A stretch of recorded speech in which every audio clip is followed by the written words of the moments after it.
And three, two, one. Welcome back to the podcast. When the bell rings, you feel me. I am your host, Ronel. And Farrel isn't here right now because my man's is busy. My man's got work right now. But nonetheless, we still have an amazing guest for this. I believe this is going to be the 13th episode. So, woohoo, 13th episode. And we do have a guest right now. Her name is Chrissie Limos. Hi, Chrissie. Hey, how you doing? Doing great. It's getting hot in here. And how is Jersey right now? It's not bad. It was really cloudy this morning and I went for a walk and it was a little chilly, but now the sun is coming up and it's starting to get warm, so my wardrobe schedule or plan for today is now changing. Yeah, But it's good. you've been posting a lot of yourself going out lately and enjoying the summer vibes, which is good, but still gotta stay safe. I am, of Yes. course. Yeah. No, Also, for sure. so give us a little short elevator pitch about who is Chrissie Limos. Every single time I get asked this question, it's like I forget who I am. So, who is Chrissie Limos? Well, I am a singer-songwriter from New Jersey. I am small and fun, and I love I love to have a great time. I love to share my passion with people. I love to connect with my audience, with really just anyone that I meet. Um, and I love doing that through music. So a lot of my songs are very personal and relatable, I feel. And yeah, that's my elevator pitch. I'm a small, passionate person who likes to be goofy. When you say small, what's your height? Okay, I'm 5 foot. 5 flat. Yeah. It's all good. I mean, short with a passion is kind of a good trade-off. Yeah, small, but I've got a big heart, I think. So there It you go. cancels out. It cancels out. Okay.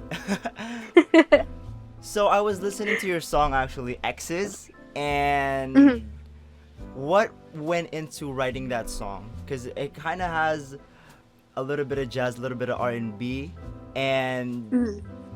the lyrics. I don't know. Talk more on that note of how that song came about. So I actually had a completely different song written for that melody, for that music in itself.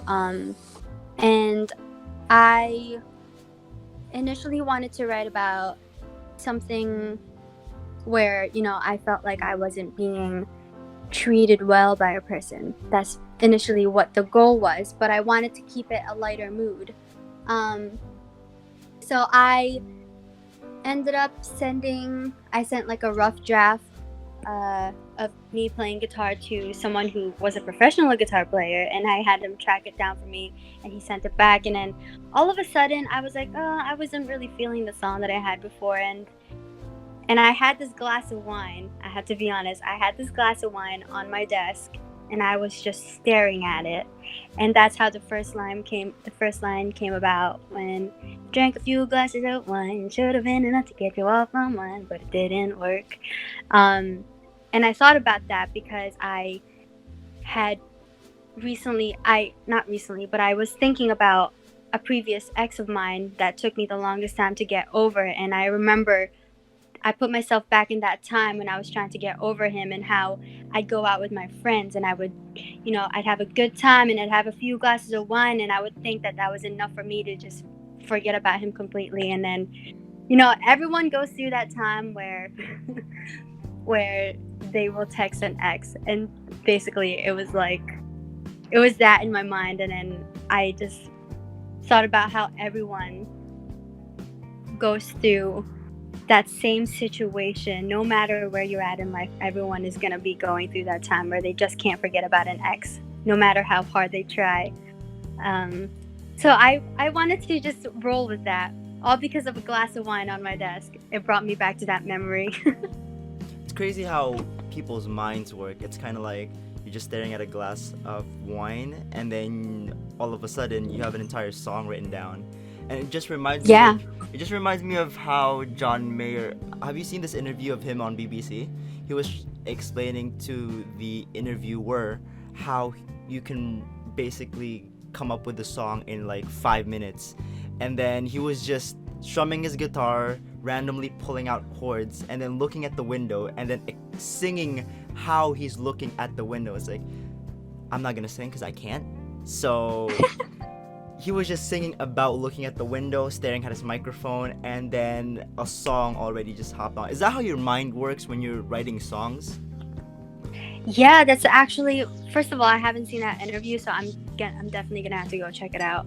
But most of the time, yeah, that's kind of how it works for me, especially when, I read a lot and I find different ways to be a better artist and how I can better connect with people. And one of the things that I've learned not just as a person, but as a musician, as a songwriter, is you have to be super observant about your surroundings, because there's a lot of things that can inspire you, Mm-hmm.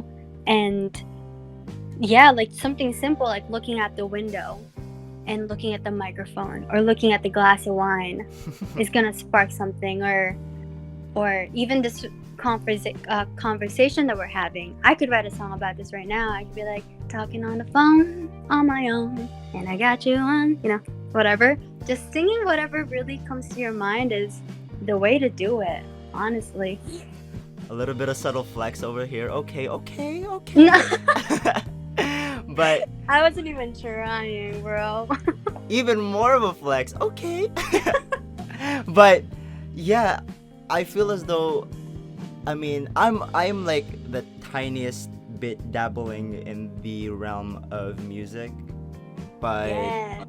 I feel as though every Filipino has to dabble in songs in any manner at all, because I feel as though it's embedded in our blood cells for some reason. Yeah. That and nursing is Yeah. something that is deeply embedded in our genes. But to going back on the topic of your exes, because I just remembered a time, because I it's a resonating topic here on When the Bell Rings, the podcast, the topic of relationships. I don't know, it's probably because me and my co-host are both pubescent teens, so it's probably the hormones. So I don't know, this was fairly recent when my ex texted me talking about some BS, and I just ignored her.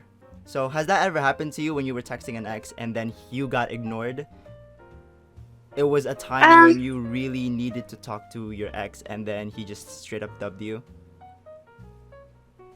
Honestly, yeah, that has happened to me. Not necessarily in a way where I text them and I get completely left on red. It was them being straight up and saying like that, they didn't want to not be with me, but like forms a sort of friendship with me or any type of connection. That's happened to me before, yeah. So they didn't And dub you, but they more or less explicitly told you that they were gonna sever the ties. yeah, Okay. yeah. Yeah, I don't So- work like that. I just straight up dubbed her. Anyways, so going back to the fact that you said you were a book reader, I have yet to. I am like compiling a list of people whom I know who read books, because I feel as though the market for people who read, or the number of people who read, have been always extremely low. And I don't know, what got you into reading books in the first place? My brother, actually, about a couple years ago, a few years ago, probably 4 or 5 years ago, I was just in this really rough spot in my life where I was unorganized, I was scatterbrained all the time, and I wasn't disciplined enough. I really just wasn't taking care of myself and my mind and my heart and my soul. And my brother, basically me not being healthy internally was reflecting externally. My my room was a mess all the time. My car was a mess. I didn't put enough effort on my face, on my body, anything like that. And my brother saw that, and he recommended me this book called 7 Habits of Highly Effective People. And the book sounds like a Rara. how-to on how to, make an impact on people, which it is.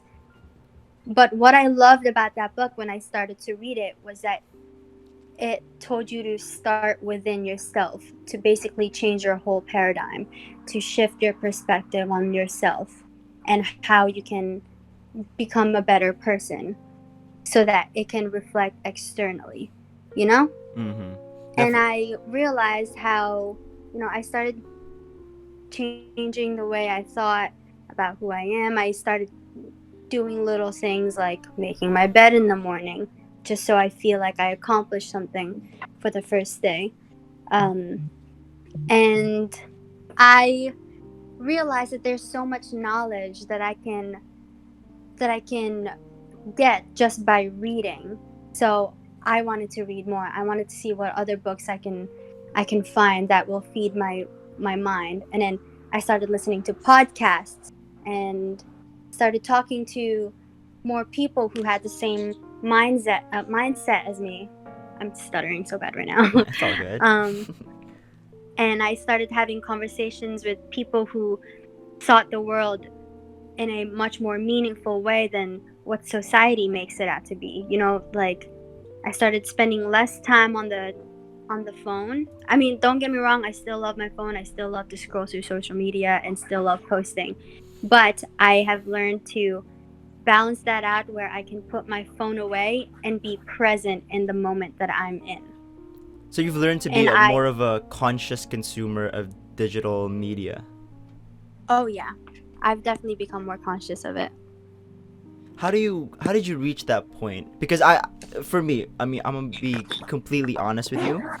It's because you ever look on Instagram, you have a specific agenda that you have. It's kind of like to text a group and to maybe just randomly chat a friend that you haven't talked to, and then you look at your discover page and then you just end up scrolling Instagram for like a good hour without even noticing. How do you come about swaying away from that?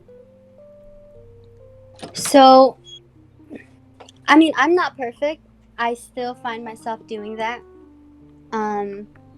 But I realized the way that I can get myself out of that is literally telling myself out loud that I'm wasting my time, that I'm scrolling, that I diverted from my main goal.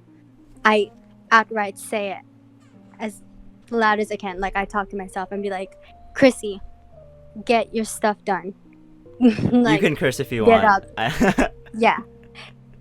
Oh, okay. Yeah, I was gonna get your done.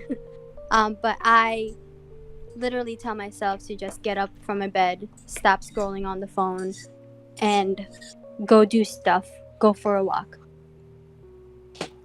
So you talk to yourself. Pretty much. I talk to myself 100%. Yeah, because I was talking to a friend, right? I was quote unquote giving her advice because she's in a terrible. Well, I mean, I wouldn't say terrible because, I mean, she knows that she's in a terrible place. So I'm gonna say she's in a terrible place. And one of the advice that I gave her was, listen, you don't know what you want. You keep running into the same problem over and over again. Clearly, there's something in you that gets you attracted to certain people that you don't even know that's bad for you. So I told her to listen. Talk to yourself, know what you want, know what it is that you want from other people, and know what it is that you want it to be. I'm a huge proponent of definitely talking to yourself and writing down things that you want, writing down things that you want to be. And she basically told me, oh man, that's way too much work. I gotta do that all the time. I gotta do that every time I run into a problem. And then I said, well, if you don't, you're bound to end up in the same pothole, in the same oblivion that you're currently in. So back me up here, Chrissie. Why do you think talking to yourself or knowing what it is that you want or want to become important? I honestly don't even have a straight up answer for that, except for the fact that when you audibly talk to yourself, automatically it just it gets you out of your head, because your mind, that can be a really deep abyss if you just Mm. stay silent and you're constantly thinking. So when you just speak up and hear yourself talk, it'll snap you out of it. I don't know how, I don't know why. It just does. And I don't have an answer as to why that helps. It just does. Because you can hear yourself. It's like when you're talking to it's like when we're talking right now. Like we're having a conversation and I can hear you, you can hear me, so I am in the moment. I'm not in my head. I am in this moment with you. Not physically, but I can hear you. So, do you kind of get what I'm saying? Because I don't know how to explain this anymore.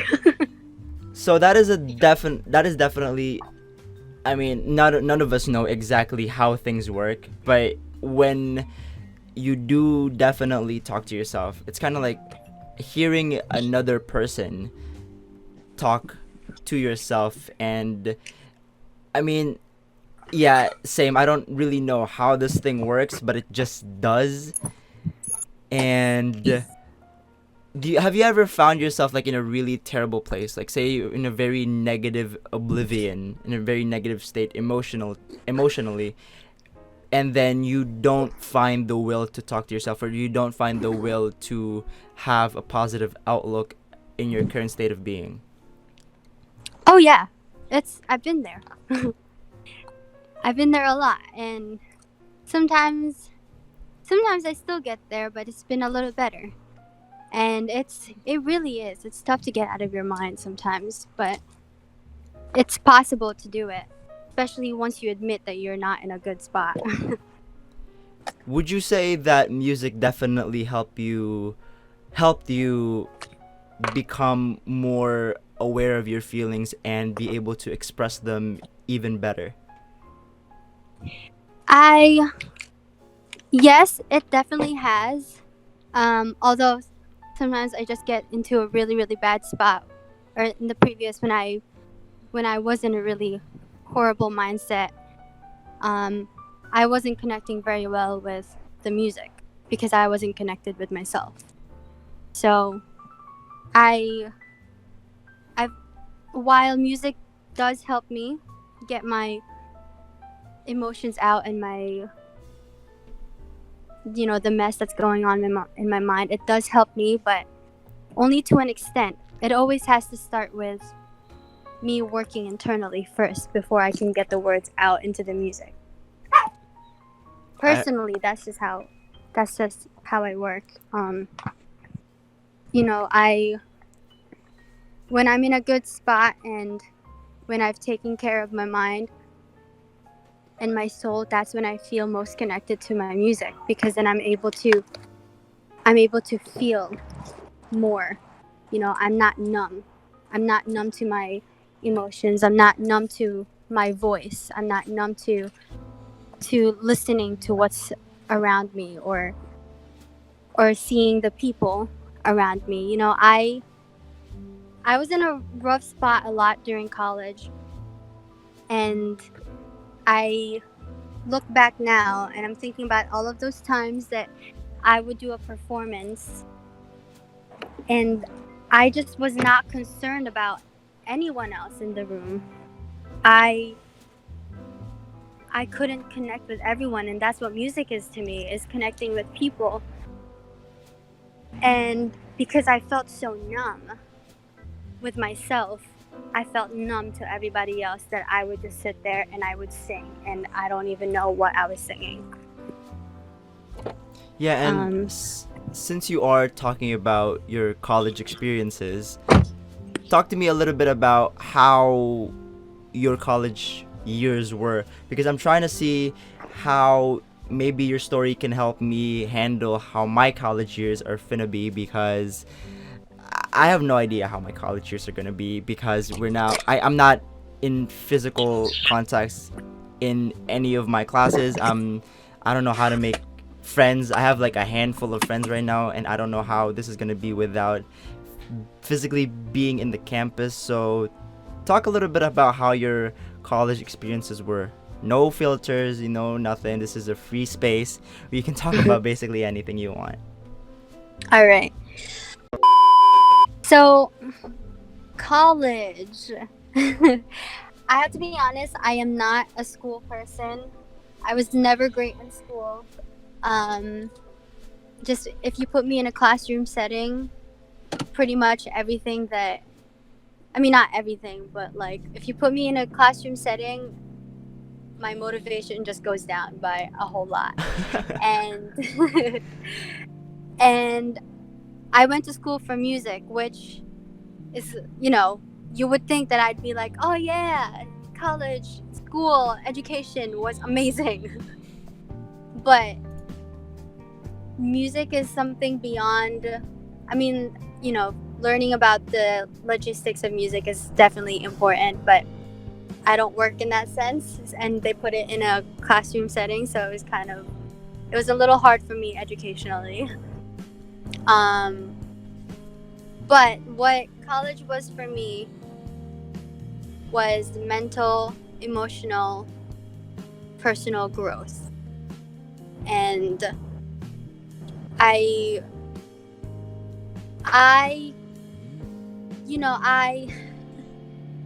there's a lot of things that I wish I could have done differently, but there's also a lot of things that I went through that was important for me to become the person that I am now.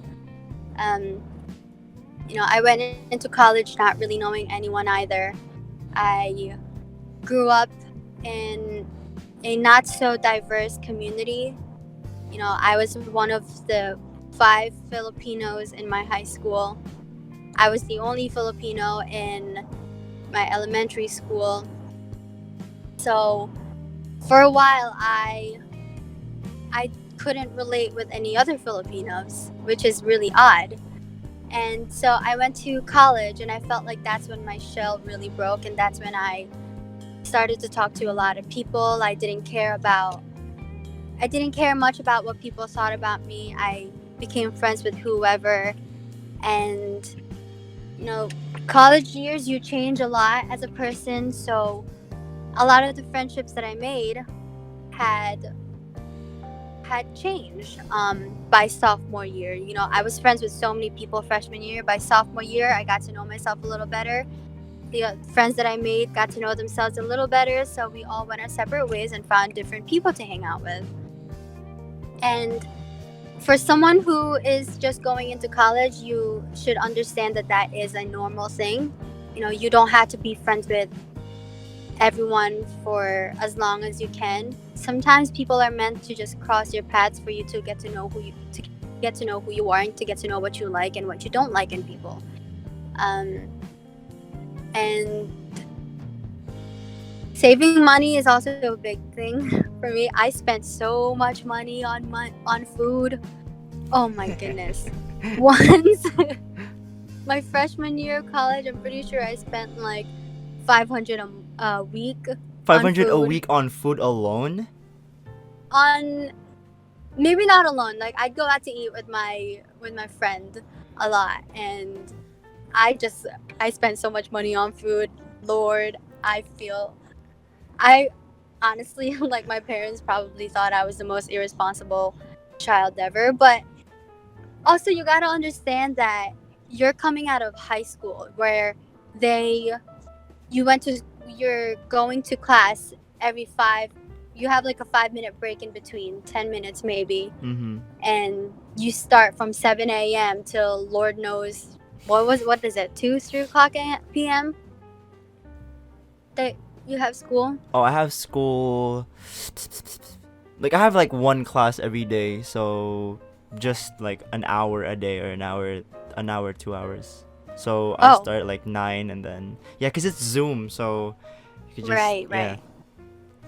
Well, when pre-COVID And when I was in high school, I'd go to I would have class from 7 a.m. till 2 p.m. And then, I didn't really do anything except for maybe go to choir practice in the afternoon, or go to a soccer practice when I did it for a bit. Um, but then but then after that, just before college, I was just going to school and then go home and then go to work. And it was just that. Teachers will tell you like your homework is due tomorrow. Don't forget your homework. Don't forget to do this. Don't forget to do that. I had my mom and my dad do the same thing. So college came about, and I had all this freedom. I would have 3 hours of break in between classes, so I could just hang out with my friends. I wouldn't even do my homework. Mm-hmm. Irresponsible of me. I had all of that freedom, and it's true what they say, with freedom comes great responsibility. And college was definitely me learning how to be more responsible, and I have to be honest, I started to become a little bit more responsible probably senior year, or maybe a few months after I actually graduated and started working full time. When you said earlier that you made a lot of friends your freshman year, and then by the time sophomore year hit for you in college, you got to know yourself better, and then your friends also got to know themselves better, and then you kind of went your separate ways. So because I'm currently in probably the same boat as you are. I'm trying to get to know myself even better, and I I have a decent knowledge as to who I am. Because, for example, I like talking about deep topics. I like talking about profound discussions, and I like talking about politics, stuff like that. And a lot of the friends that I made in high school didn't. They were more on pop culture and stuff like that, which kills me and drains me. Like, small talk is definitely draining. The next person that asks me how the weather is in New York, somebody tie me a noose. It's extremely draining for me to talk about small talk and stuff like that. I'm like really engaged when it comes to politics and ideas and ideologies, religion, stuff like that. So how would you say, how can talk what are your thoughts on that when when you're in your transition phase of getting to know yourself a little bit better and then swaying away from the friends you made?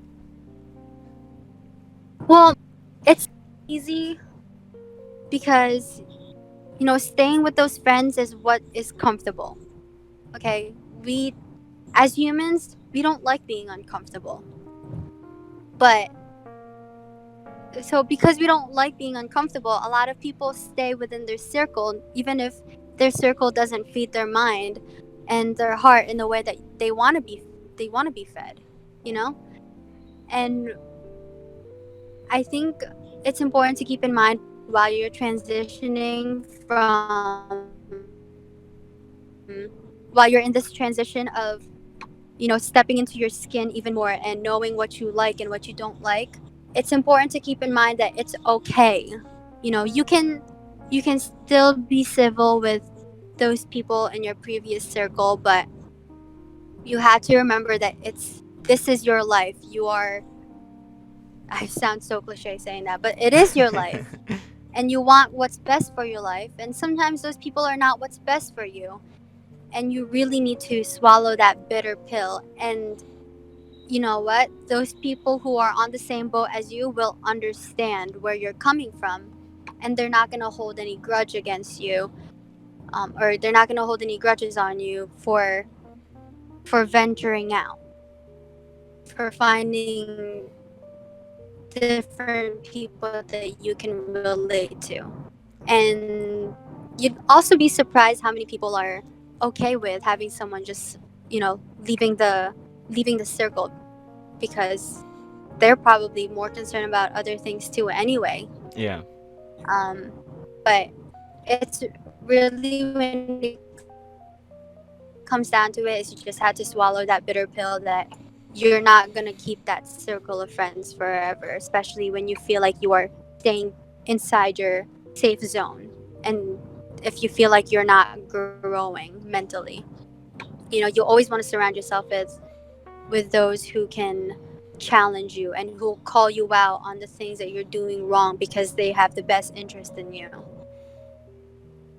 So, I do want to talk also about how your thoughts roll, like how your brain works, because I know that you read a lot, so you're more of a profound thinker in a way, because I mean you read books, and also that you know yourself in a way that you're conscious of what it is that you're doing, and you know if it's bad for you, and then you try your best to sway away from what it is that's deteriorating, whatever it is, whatever aspect it is that is deteriorating you of. So for example, you said earlier, you gave an example of maybe talking to yourself and literally speaking out loud, Chrissy, you're wasting your time, when you know for a fact that you are wasting your time. So how does your brain work when it comes to deep and profound topics, for example maybe politics, or maybe when it comes to your emotions, when it comes to relationships? mhm. So unfortunately, I'm not too deep into the politics side No, it's all just good. yet. I um and I know I should be, because we're living in, like, Great. I'm in this Yeah. society, I'm in this economy, so I'm still trying to dabble into that. Um but I'm really heavy in emotional, spiritual, and relationships even. Um I I spend a lot of time not liking who I am. And because I wasn't liking who I am, it was hard for me to see the good things in people. It's hard for me to see the things that are worth liking in other people. Um, and if I wasn't being kind to myself, I wasn't kind to others either. And over the years, Would it you say was that in that sense you were a pessimist when it came to interacting with people? not a pessimist. It's just, I mean, like, I would still be kind to them in a way where, I wouldn't talk shit to them. I wouldn't be upfront, be mean about them. I would just see them as just like, you're just another person. Like, Mm, like, I'm seeing you, but I'm not seeing you. I You see. know. Yeah. Um, and I just and if there was someone that I met who I thought was so beautiful and so handsome, or like who had great style, or they had a great heart for people, and it was obvious, I would shut my eyes from it, because it would either I would either think of it as, oh, they're just being pretentious, they don't mean anything that they say to other people, or it was either that mindset, or I would get so jealous because I wish I was that person, you know? Mm-hmm. And and I used to compare myself, and that really brought down my self-esteem, that brought down the value I had in myself. And if anything, I didn't have value in myself, because I was like, everyone's so much better than I am. And it because of that, I just thought that everyone was pretentious. I did not believe anything anyone said, and I didn't believe their actions. Um and I realized that that was a personal issue. It wasn't them. Mm-hmm. Um and it had been a thing that I was working on constantly. It's not like I realized it one day and then I wake up the next day and then I fix the problem. It was a constant thing. It was a constant conscious decision I had to make to look at things differently, to become a kinder person, and realize, like, I had to remind myself that, like, I am acting this way and I'm treating people this way because of how I feel about myself. I had to constantly remind myself that, to the point that it's like a muscle. You Mm-hmm. just get better at it, and then you start to feel yourself tipping over, whenever tipping over into the darker mindset. The more you the more you acknowledge it, and the more you try to acknowledge it and keep yourself aware of it, you just get better over time. um and now how my mind works is that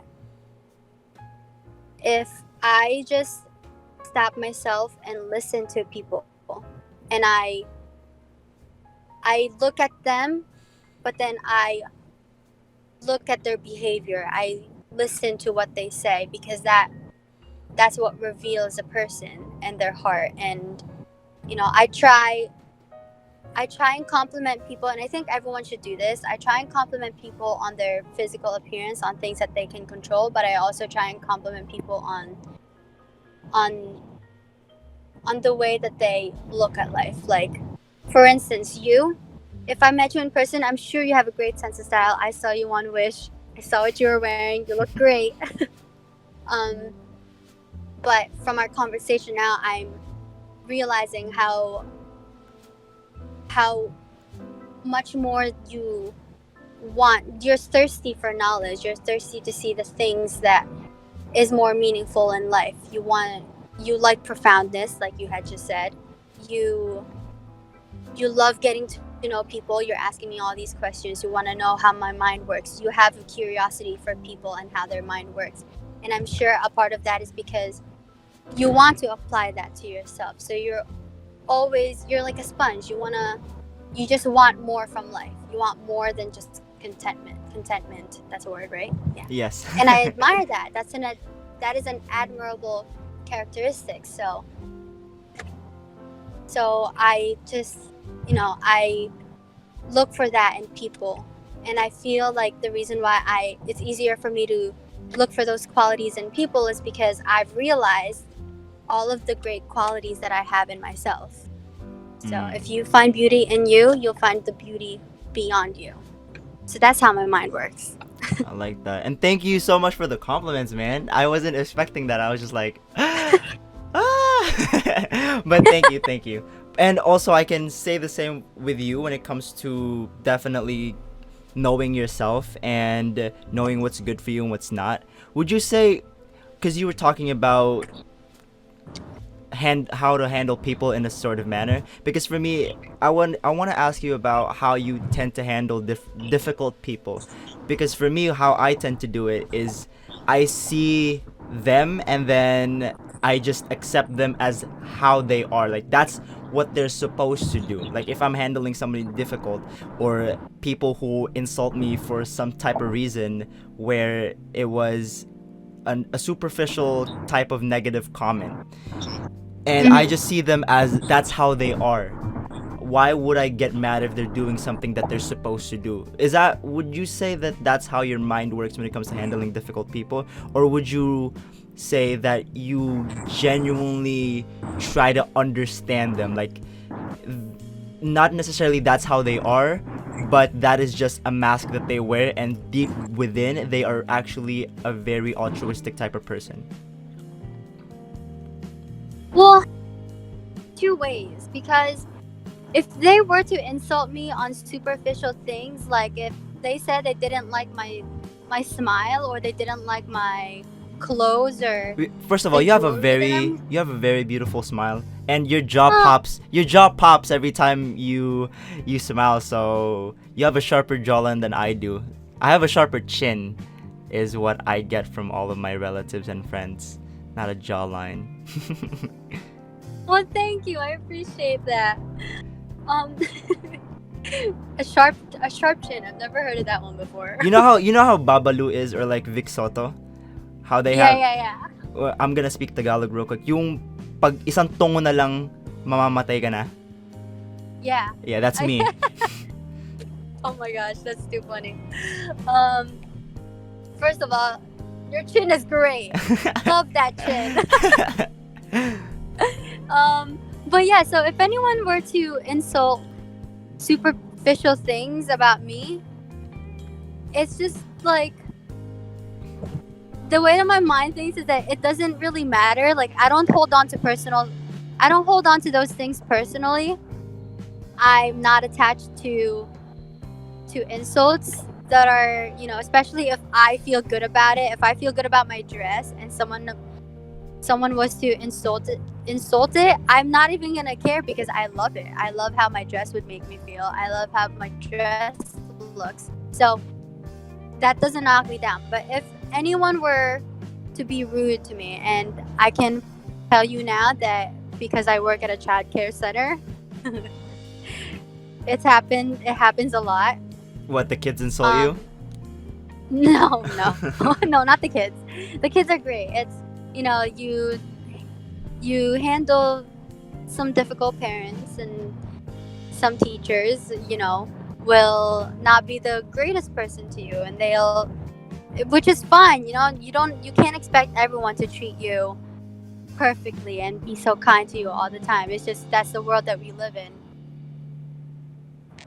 So I think that how you handle a situation is really important, and if you build yourself a solid foundation of self-love and really not giving a shit about what anyone else says, unless that it's like a critical feedback, and you know that it's going to improve you as a person, then by all means take whatever they say and apply it to how you can be a better person. But you really just have to think about what they say. It's like, all right, you insulted me, you were rude to me.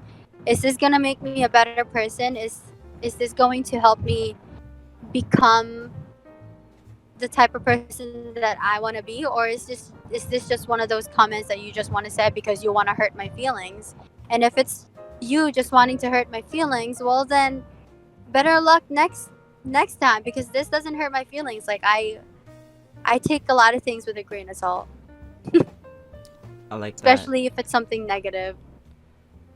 And I do want to ask you this final question, because you are a busy person. So I don't want to keep you hostage here, but I do have a question for you, because I was recently, the past few days, I have finished reading Lying by Sam Harris and 12 Rules for Life by Jordan Peterson.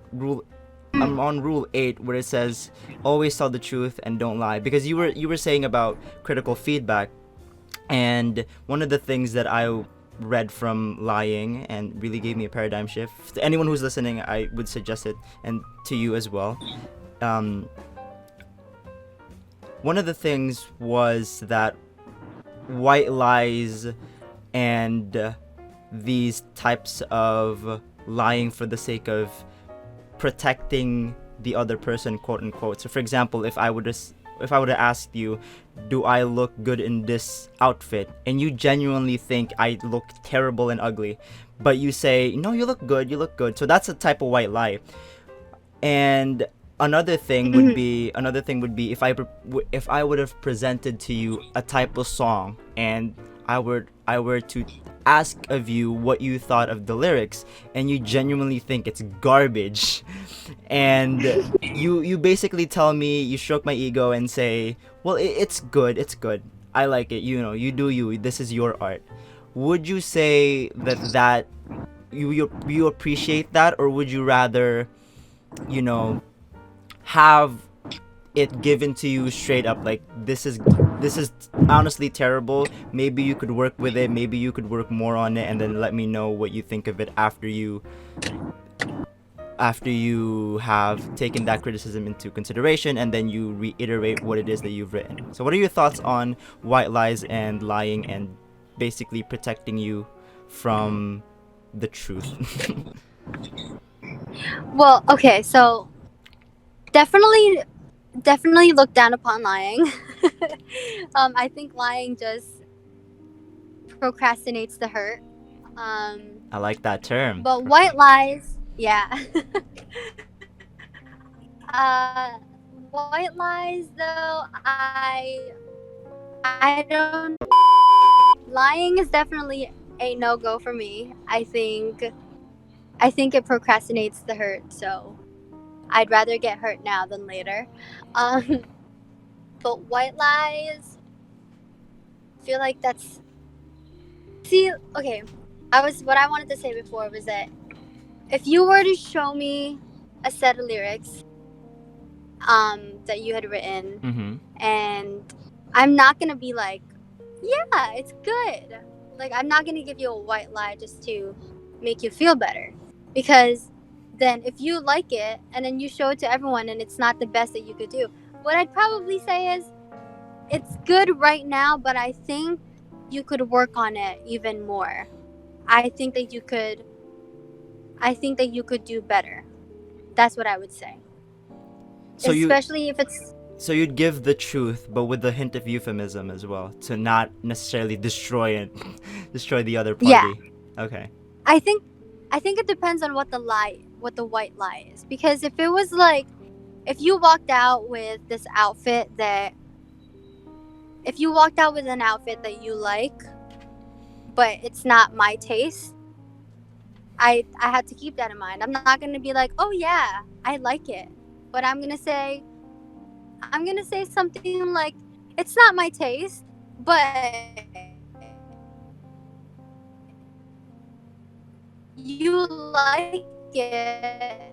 It's all about what the other person feels rather than how I feel in that sense, you know, or how I feel rather than what they feel. So if I wore a dress that my friends didn't like, it makes me feel good. So they don't have to like it, but it makes me feel good. So they don't have to tell me that they like it. I like that. I'm gonna let you slide on that note, but because Yeah. I mean, definitely, you even told them straight up. I mean, of course, this is an example, but you did say that it is what you would say, and you would say that maybe it's not my taste, but if you like it, then okay. So yeah, I feel as though you're definitely telling the truth on that. I don't think that's a white lie, but yeah, so I think I'm on the same boat as you when it comes to that example. And with that note, Chrissy, thank you so much for hopping on to the podcast, and we hope that we could see you and talk to you again real soon. And for my final question is, what advice do you think you would give me in creative endeavors such as this podcast and basically social media and stuff like that? For my advice for social media is take everything with a grain of salt. Everybody's different on social media. Disconnect from it sometimes so that you can connect with the outside world more. And creatively, keep your eyes open. Observe everything. Observe the feeling of the air, the feeling of, you know, the feeling of trees. Just be more observant. That's really it.